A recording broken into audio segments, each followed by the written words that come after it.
બનાસકાંઠા જિલ્લા લાયસન્સ વગર ચાલતી ગોડાઉનની અંદર એક ફેક્ટરીની અંદર ફટાકડાનો કારોબાર ચાલતો, એમાં અકસ્માત સર્જાયાનો આગ લાગી અને તાજા સમાચાર મુજબ બાળકો સહિત 21 લોકોના મૃત્યુ થયા છે। આ બહુ દુઃખદ છે અને અમે કોંગ્રેસ પક્ષ તરફથી પીડિત પરિવારો માટે અમારી સંવેદના વ્યક્ત કરીએ છીએ, અમારી શ્રદ્ધાંજલિ અર્પિત કરીએ છીએ।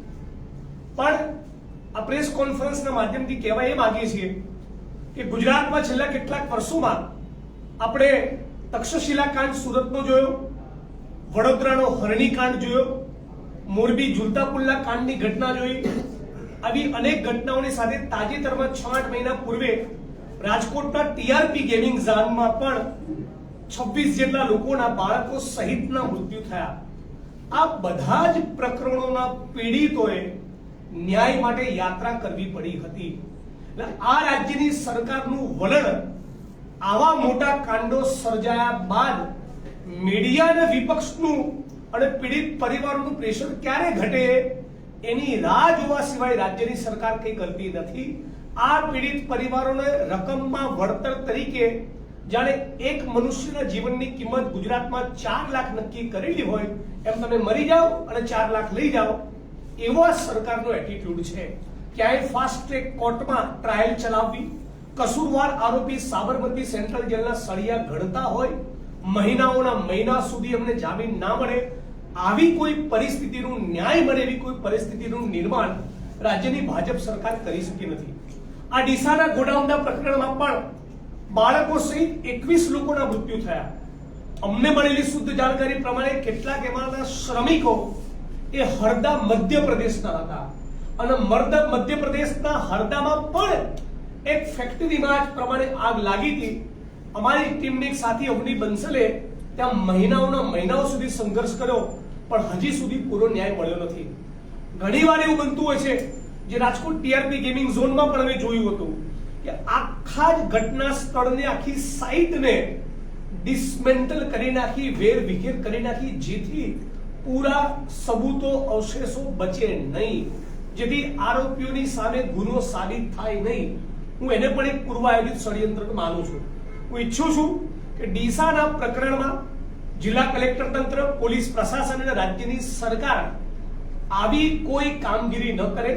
મારી માંગણી છે કે સૌપ્રથમ એફએસએલ દ્વારા તપાસ થવી જોઈએ, કેમ કે ઘણીવાર આવી ફેક્ટરી અને ગોડાઉનમાં લાગેલી આગમાં કે ટીઆરપી ગેમિંગ ઝોન જેવી ઘટનાઓમાં શરીરના ટુકડાઓ, અંગો મળતા હોય છે।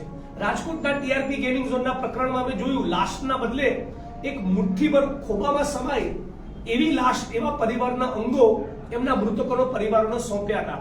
એટલે આવા શરીરના અંગોને લાશમાં નહીં ગણવા, જેથી આંકડો મોટો ન જણાય, એવી પણ ઘણીવાર સરકાર હરકત કરતી હોય છે। એટલે મારી માંગણી છે પહેલી કે એફએસએલ દ્વારા આખી સાઇટની જ્યાં બ્લાસ્ટ થયો, જ્યાં આગ લાગી, જ્યાં એક્સિડન્ટ થયો, એની એફએસએલ દ્વારા તપાસ થવી જોઈએ। બીજું, રાજ્ય સરકારે ફક્ત 4 લાખનું વળતર નહીં, 3,70,000 કરોડનું બજેટ હમણાં જ થોડાક દિવસ પૂર્વે જ ગુજરાતની વિધાનસભામાં અમે પારિત કર્યું।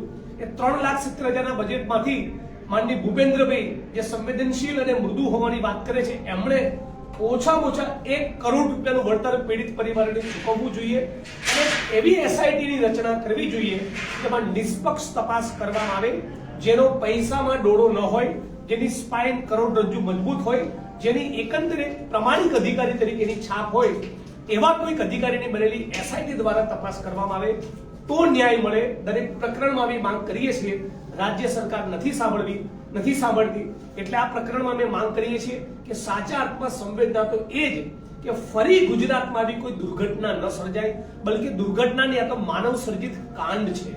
2024 પછી પોલીસે પણ કહેલું, પ્રશાસને પણ કહેલું, છતાં આ ફેક્ટરી અને ગોડાઉનના માલિકોમાં એવી હિંમત કે કોણ અમારો વાળ વાંકું કરવાનો છે, કાયદાની કોઈને બીક રહી નથી, કેમ કે ખબર છે મોરબી કાંડમાં પણ કંઈ ના થયું, તક્ષશિલા કાંડમાં પણ કંઈ ના થયું, હરણી કાંડમાં પણ કંઈ ના થયું, ટીઆરપી ગેમિંગ ઝોનમાં પણ કંઈ ના થયું। એટલે આ પ્રકરણમાં પણ અમારો વાળ વાંકો નહીં થાય એવી આરોપીઓને ગળા સુધીની પાક્કી ખાતરી હોય છે। એ રાજ્યમાં કાયદો અને વ્યવસ્થાની પરિસ્થિતિ કહીએ તે કથળેલી છે, દર્શાવે છે। ફરી માંગણી કરું છું કે એફએસએલ દ્વારા તપાસ થાય, એસઆઈટી નોન કરપ્ટ અધિકારીઓની બનેલી એ આમાં તપાસ કરે અને પીડિત પરિવારોને ઓછામાં ઓછું 1 કરોડ સુધીનું વળતર મળવું જોઈએ અને ફરી ડીસામાં, બનાસકાંઠામાં અને ગુજરાતના કોઈ પણ ખૂણે આવી વારદાત, આવી ઘટના ન બને એ રાજ્ય સરકારે સુનિશ્ચિત કરવું જોઈએ. જિગ્નેશભાઈ, પ્રશાસન છે તે નિવેદન આપે છે કે 31 ડિસેમ્બરે લાયસન્સ એક્સપાયર થઈ ગયું હતું. લાયસન્સ એક્સપાયર થઈ ગયું હતું અને છતાં ફેક્ટરીનું ગોડાઉન ચાલતા રહ્યા, ફટાકડાનું નિર્માણ ત્યાં થતું રહ્યું ગેરકાયદેસર રીતે, તો કોની જવાબદારી બનતી હતી? એ અધિકારીને પેલા પકડીને લાવો, એને સસ્પેન્ડ કરો અને એની સામે ક્રિમિનલ નેગ્લિજન્સની એફઆઈઆર સૌથી પહેલા દાખલ થવી જોઈએ. આ રાજ્યની સરકાર ક્યારેય કરતી જ નથી. મને પાક્કી ખબર છે મોરબી કાંડમાં તો હદ એ થઈ ગઈ કે મોરબી કાંડની ઘટનાના મુખ્ય આરોપીના રાજ્યની સરકારે હાઈકોર્ટમાં રેકોર્ડ ઉપર છે જામીન અરજીનો વિરોધ નહીં કર્યો. જ્યારે પોતાને લઈ જાય જામીન, અમને કોઈ વાંધો નથી. મતલબ કે સરકાર એ પીડિત પરિવારના બદલે ઘણીવાર આરોપીની સાથે હોય એવું વર્તન કરતી હોય છે. અમારો અનુભવ એવો છે બધા જ પ્રકરણનો કે મીડિયા પીડિત પરિવાર અને વિપક્ષનું પ્રેશર કઈ રીતે ઘટે એની સરકાર રાહ જોતી હોય છે. ન્યાય દરેક માણસને મળે એવી સંવેદના સરકારમાં નથી. તો ફરી હું માંગણી કરું છું કે રાજ્યના મુખ્યમંત્રી પોતે એક પ્રેસ કોન્ફરન્સ કરીને ગુજરાતની જનતાને ખાતરી આપે કે આ બધા જ પ્રકરણોમાં અને આ ગોડાઉન કાંડ દિશામાં પણ ન્યાય મળશે.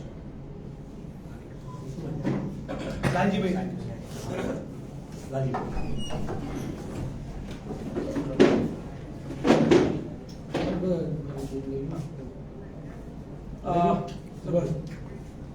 મિત્રો, જિગ્નેશભાઈએ જે વાતથી અહીંયા આપ સૌને વાકેફ કર્યા, આજે હું બનાસકાંઠા જિલ્લામાં હતો, રસ્તા આવતા સમાચાર મળ્યા કે આવો બ્લાસ્ટ થયો એટલે તરત જ ત્યાંના સ્થાનિક એ જ ગામમાં રહેતા લોકોને, ડીસાની નજીકમાં રહેતા લોકોને પૂછ્યું કે શું છે. એમણે જ્યારે કહ્યું કે 30 થી વધારે લોકો મર્યા હોય એવું અમને તો દેખાય છે, ત્યારે માન્યામાં નહોતું હતું, કારણ કે ત્યારે કલેક્ટર શ્રી 5ના આંકડાની વાતો કરતા હતા. એટલે જ્યારે આમ જનતા 30ના આંકડાની વાત કરે ત્યારે કલેક્ટર 5ના આંકડાથી પોતે લીપાપોથી કરતા હોય એવું દેખાય. હવે વિધિવત રીતે 18નો આંકડો અને અત્યારે સમાચાર મળ્યા પ્રમાણે 21નો આંકડો, હજુ આંકડો વધારે હોઈ શકે. આમાં એક કડી જે મળી રહી છે, જેમાં હમણાં જ ભાઈએ કહ્યું કે જેનું લાયસન્સ રદ થયેલું હતું એવી જગ્યાએ ઉપર આ ફટાકડાની ફેક્ટરી, તો મટીરિયલ ક્યાંથી આવ્યું, એ મટીરિયલ કઈ રીતે ત્યાં રાખી શક્યા જ્યારે મંજૂરી જ નહોતી, તો તેમ છતાં પણ આ કેવી રીતે શક્ય બન્યું? ક્યાંક એવા પણ સમાચાર છે કે ગુજરાતના એક બહુ જ મોટા રાજકીય માથાના દીકરાના હરદાના જે બ્લાસ્ટ હરદામાં થયો, 13 લોકો મરી ગયા હતા, ફટાકડાની ફેક્ટરી, એની સાથે ખૂબ સારા સંબંધો છે. જે હરદાની ફેક્ટરીના માલિક રાધેશ અગ્રવાલ, કે જે છેલ્લા 5.5 મહિનાથી એ જમાનત ઉપર બહાર છે, એ વ્યક્તિ 14મી એપ્રિલે એની જમાનત ખતમ થાય એ પહેલા અહીંયા સાંઠગાંઠ કરી હોય અને પોતાની ભાગીદારી જે છે, જે હરદાની ફેક્ટરી બંધ થઈ હતી, તો હવે શું કરવું, એટલે એમણે ગુજરાતની ફેક્ટરી સાથે સહયોગ કર્યો હોય એવી એક શંકા ત્યાંના લોકો સેવી રહ્યા છે. એનું મૂળ કારણ એ છે કે 2 જ દિવસ પહેલા હરદાની ફેક્ટરીમાં કામ કરતા મજૂરો, એના ગામનું નામ પુંજર, તાલુકો હડિયા, આ હરદા વિસ્તારના લોકો એ અહીંયા મજૂરી કરવા માટે 2 દિવસ પહેલા જ આવ્યા. તો આ હરદા ફેક્ટરીનું અને પાલન ડીસાની ફેક્ટરીનું એનું શું કનેક્શન છે, ગુજરાતના કયા રાજકીય માથાનું એની અંદર એમાં સાંઠગાંઠ છે, એની પણ તપાસ કરવાની જરૂર છે. અગાઉની 5 ઘટનાઓમાં એસઆઈટી ની વાત કરીએ ત્યારે હંમેશા ગુજરાત સરકારના ચોપડે એક એસઆઈટી માટેનું એક લિસ્ટ તૈયાર જ છે કે ગમે ત્યાં ઘટના ઘટે, આ ફિક્સ એસઆઈટી, ફિક્સ એનું સ્ટેટમેન્ટ, ફિક્સ તપાસ અને બધું જ લીપાપોથી કરવા માટેનું જે થાય છે, એવું આ કેસમાં ન થાય એના માટે જેની કરોડરજ્જુ ભાંગી નથી ગઈ એવા અધિકારીઓની અહીંયા જે છે એ એસઆઈટી નિમવામાં આવે. ફોરેન્સિક જાંચ જે છે એ નહીં થાય તો જે હરદામાં બન્યું, જે ટીઆરપી ગેમ ઝોનમાં બન્યું, એ અહીંયા પણ થઈ શકે. એટલે આ લીપાપોતીના બદલે એની ફોરેન્સિક જાંચ કરીને એક એક ટુકડા જે છે એ કોનો હતો, શું હતો, એનો જે છે એ તપાસ કરવામાં આવે. એનજીટી આમાં એના જજ હોય છે. એ એનજીટી ના જજ જે છે એમાં સરકાર પોતે ફરિયાદી બનવાના બદલે વિક્ટિમ અને વિક્ટિમના ફેમિલીને ફરિયાદી તરીકે રાખવામાં આવે, જેથી કરીને કુલડીમાં ગોળ ભાંગવાનું જે હંમેશા થાય છે એ ન થાય. હરદામાં 21 લાખ સુધીનો મુઆવજા તો સરકારે અને ફેક્ટરીના માલિક પાસેથી અપાવવું પડ્યું છે.